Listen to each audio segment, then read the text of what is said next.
What goes into the decision-making process of what makes good 3D TV, and how do some of these shows make it to air, and who are these shows being developed for? Well, what we've done so far at 3net and 3net Studios is everything's native. We don't do conversion. We really feel like there's a power in the native experience when you're shooting natively. And we're looking at all kinds of different things. I don't think there's one genre or one particular area that you absolutely have to do in 3D or you absolutely shouldn't do in 3D. I think it really depends on what you're trying to do with the storytelling, who you're trying to reach, what kind of impact you're trying to create. And so, we've done things across a variety of genres, and we're going to continue to experiment and really see what takes off for us in the 3D space. So can you talk a little about 3net Studios and what kind of programming you can expect to release in the future?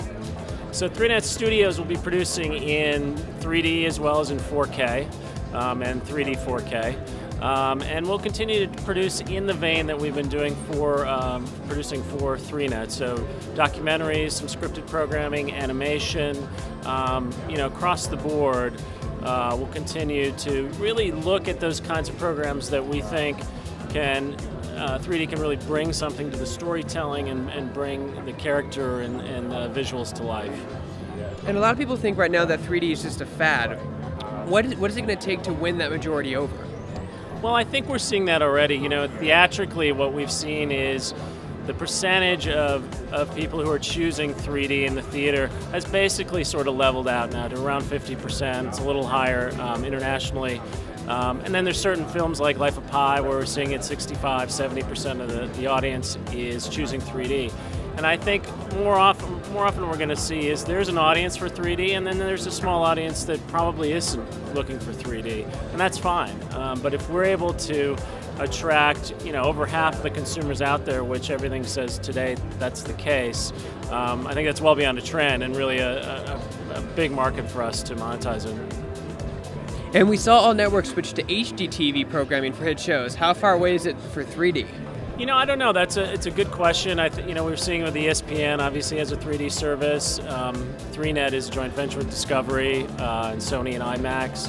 I expect that we'll start to see some of the premium channels come out with 3D services soon.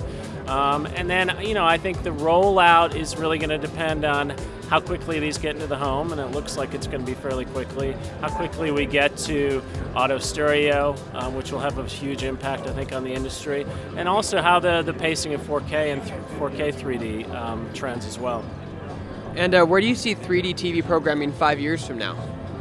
Well, I think there'll be, hopefully, many competitors to 3net. I think we'll see a lot of choices. We're already seeing tremendous growth in the Blu-ray market. In fact, this year, 2012 versus 11, it's up almost 100%. So we're seeing a real demand for content, and I think we're going to continue to see that. More options in the home, more VOD in the home, more channels in the home, as well as everywhere else. And I think we're also going to see it on other devices, so tablets, mobile phones, etc., and hopefully gaming as well. We're going to see 3D grow tremendously over the next few years as those devices get out there and as the content's available. So those two will continue to ratchet each other up over the next 5 years.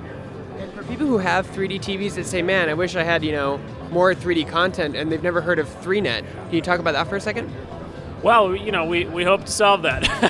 The more we're out there and the more we're working with our partners and the more distribution that we carry, we're going to obviously see more people coming to 3net. We're carried nationally. We're on some cable systems as well, and that's continuing to grow, and we're continuing to see a lot of interest. So I think we'll continue to see that grow. We're also growing through 3net Studios and distributing our content both domestically and internationally, and so that brand is developing around the globe as well. So I think there are a lot of good things ahead for 3net, a lot of good touch points to the consumer.